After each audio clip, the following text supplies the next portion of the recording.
भगवान नारायण के पास में पहुंच करके भगवान श्रीमन नारायण की बहुत सुंदर स्तुति करते हैं समस्त देववृंद और ब्रह्मा जी। श्री कृष्ण गोविंद हरे मुरारी, हे नाथ नारायण वासुदेव। कृष्ण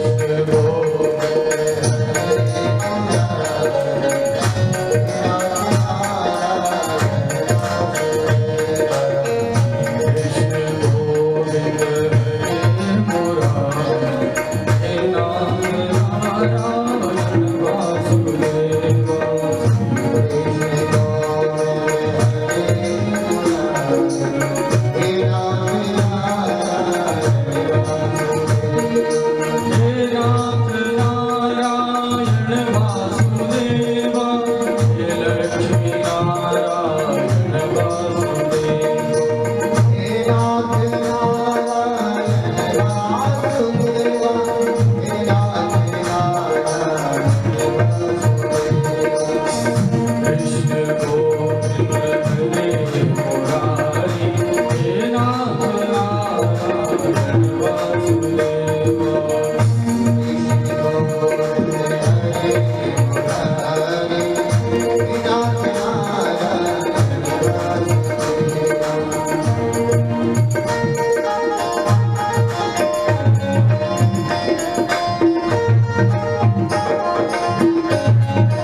लक्ष्मी नारायण भगवान की जय। भगवान नारायण समस्त देव वृंदों से कहते हैं, भूत्वा शृणुतु मद्वाक्यं देवकार्यार्थवृद्धितः गच्छन्तु त्रिपुरं साद्यो सर्वे बलवत्ररः। भगवान नारायण कहते हैं कि ऐसे तो उन असुरों का कोई कुछ नहीं कर सकता, क्योंकि वे भगवान शिव के परम भक्त हैं। फिर भी मैं कुछ उपाय करता हूँ। और भगवान श्री नारायण ने एक पुरुष को प्रकट किया, नास्तिक पुरुष को प्रकट किया, उसका नाम ही था नास्तिक। और उस पुरुष को प्रकट किया और अरिहन नाम उसका रखा, उसका नाम होगा अरिहन। और उस पुरुष को प्रकट करके भगवान विष्णु कहते हैं, और भूत गणों को उनके साथ में दिया। और भूत गणों के साथ, तुम मेरी बात सुनो, तुम लोग महाबलवान हो, अतः देव कार्य के लिए तत्पर हो और शीघ्र ही त्रिपुर लोक को जाओ। और हे भूत गणों, वहां जाकर के दैत्यों के तीनों पुरों को तोड़ फोड़ करके जला करके पुनः लौट आना। पहले भूत गणों को भेजते हैं, वह भूतगण जाते हैं, लेकिन उन त्रिपुरों का कुछ नहीं होता है। तब अंत में भगवान श्रीमन नारायण उस नास्तिक पुरुष को उत्पन्न करके और उस नास्तिक पुरुष से कहते हैं कि तुम मुनि का रूप धारण करो। मुंडिनम लाम्नाम वस्त्राम च कुंभिपात्र समन्वितम दाधनम पुंजिकाम हस्ते चालयन्तम पदे पदे। और उन नास्तिक मुनि से भगवान नारायण कहते हैं, विष्णु भगवान, कि आप लोग उस त्रिपुर के यहाँ जाकर के और धर्म में विघ्न उत्पन्न करो। वो धार्मिक हैं तो उनके धर्म को भ्रष्ट करो। और उस धर्म भ्रष्ट कैसे होंगे? तो उन्होंने कहा, पहले आप अपना सिर मुड़वा लो। उनका सिर मुड़ाया गया, वो जो मुनि थे, और एक सिर मुड़ा करके उनके हाथ में एक काष्ठ का पात्र दिया गया। और एक झाड़ू दी गई और पूरा जो है तो आडंबर बनाया गया, आडंबर मुनि उनको बनाया गया और एक झूठे शास्त्र का भी निर्माण किया, झूठा ही शास्त्र निर्माण किया। बोला भगवान नारायण कहते हैं इस शास्त्र को ले जा करके और उन तीनों को धर्म से भ्रष्ट करो।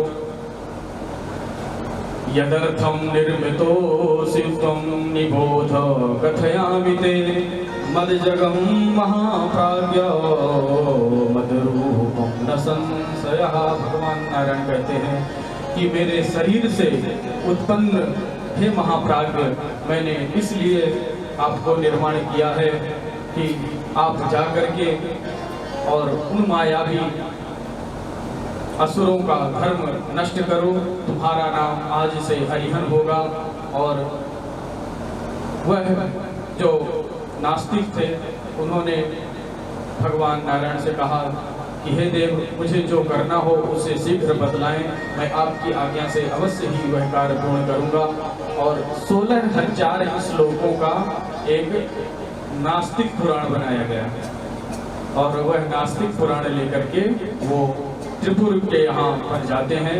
नारद जी जाते हैं सबसे पहले और नारद जी को जब आया हुआ देखते हैं वह तीनों दैत्य, तो नारद जी से प्रार्थना करते हैं, नारद जी का स्वागत सम्मान करते हैं। देख, नारद जी का सब लोग स्वागत करते हैं, चाहे वो देवताओं के यहाँ जाएं, चाहे दैत्यों के यहाँ जाएं, चाहे ऋषि मुनियों के यहाँ पर जाएं, क्योंकि मीडिया प्रभारी है नारद जी। इधर समाचार, हर जगह का समाचार पहुंचाते रहते हैं, तो नारद जी का सब लोग, मीडिया से सब लोग डरते हैं। तो नारद जी का वहां पर खूब स्वागत सम्मान हुआ। फिर नारद जी कहते हैं कि एक बहुत ही अच्छे उत्तम कोटि के महापुरुष महात्मा आए हुए हैं और मैंने भी उन्हें अपना गुरु बनाया हुआ है और हमने बहुत से धर्म देखे हैं, पर ऐसा धर्म हमने आज तक नहीं देखा जैसा वो महात्मा जी बतलाते हैं। इसलिए तुम लोगों को अवश्य ही सनातन धर्म, उनके धर्म को देख करके और उस धर्म की दीक्षा ले लेनी चाहिए। और नारद जी कहते हैं, हे दैत्य, हे महाराज, यदि आपकी भी इच्छा हो तो आप भी उस धर्म को अपना लीजिए। और नारद जी ने कहा, मैंने तो स्वयं आपसे बतलाया ही कि मैं उनसे दीक्षित हूँ। तब उन त्रिपुर दैत्यों ने कहा, दीक्षा देयं त्वया मह्यो निर्मला सय भूरिशे अहम शिष्यो भविष्यामि सत्यम सत्यम न संशयः। त्रिपुराधिपति बोला, हे देवर्षि नारद, पवित्र अंतःकरण वाले हे ऋषि, आप मुझे भी दीक्षा दीजिए, मैं आपका शिष्य बनूंगा, यह सत्य है, इसमें कोई संशय नहीं है। और दैत्यराज के इस निर्मल वचन को सुन करके उन ऋषि ने प्रयत्न के साथ उन दैत्यों को दीक्षा दे दी और दीक्षा दे करके उसका पालन करवाने लगे।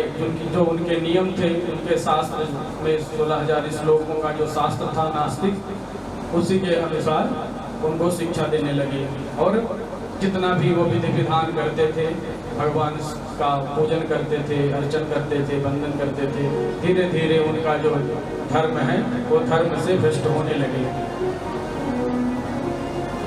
इधर वह जो ऋषि थे उन्होंने कहा, शृणु दैत्यपते वाक्यम मम संज्ञान नर्भितं वेदांत सार सर्वस्वं रहस्यं परमोत्तम, कि मैं तुम्हें वेदांत का सार बतलाता हूँ और अभी तक जो तुम लोग कर रहे हो वो सब धर्म नहीं है, धर्म मैं आपको बतलाऊंगा आज। हे दैत्य, मेरे वचन को सुनो। मनुष्य स्वयं ही उत्पन्न होता है और स्वयं ही नष्ट हो जाता है। एक आत्मा ही ईश्वर है, आत्मा के अलावा और कोई है ही नहीं है इस शरीर में, और कोई शासक नहीं है, कोई देवी नहीं है, कोई देवता नहीं है। इस प्रकार झूठा ही पूरा जो पुराण बनाया था उसका उपदेश उन दैत्यों को देते हैं। और यह जो शरीर है निराहार रहने के उपरांत भोजन प्राप्त करने के समान रूप से जैसे ही तृप्त हो जाता है, जैसे जल पी करके हम तृप्त हो जाते हैं, उसी प्रकार अन्य प्राणी भी तृप्त होते हैं। तो हमारे में और अन्य प्राणियों में कोई अंतर नहीं। जैसे हम जल पीते हैं, पशु भी जल पीते हैं, पक्षी भी जल पीते हैं, वो भी भोजन करते हैं, हम भी भोजन करते हैं। समस्त जीव जंतु और मानवों में कोई अंतर नहीं है। और ऐसा बहुत लंबा उपदेश है, उस उपदेश को दे करके उनके धर्म को नष्ट किया है उन ऋषि ने। और सनत कुमार यहाँ पर कहते हैं दैत्याधिपति और समस्त उसके जो पूर्व के लोग थे वो सब उन मायावी ऋषि के चंगुल में फंस जाते हैं और धर्म से विमुख हो जाते हैं। जब धर्म से विमुख हो जाते हैं तब त्रिपुर दाह के लिए समस्त देवता लोग भगवान शिव की सुंदर स्तुति करते हैं कि हे देव, हे महादेव, आप इन तीनों असुरों का उद्धार करें और हम सब देवताओं को के ऊपर कृपा करें, प्रसन्न करें हम लोगों को।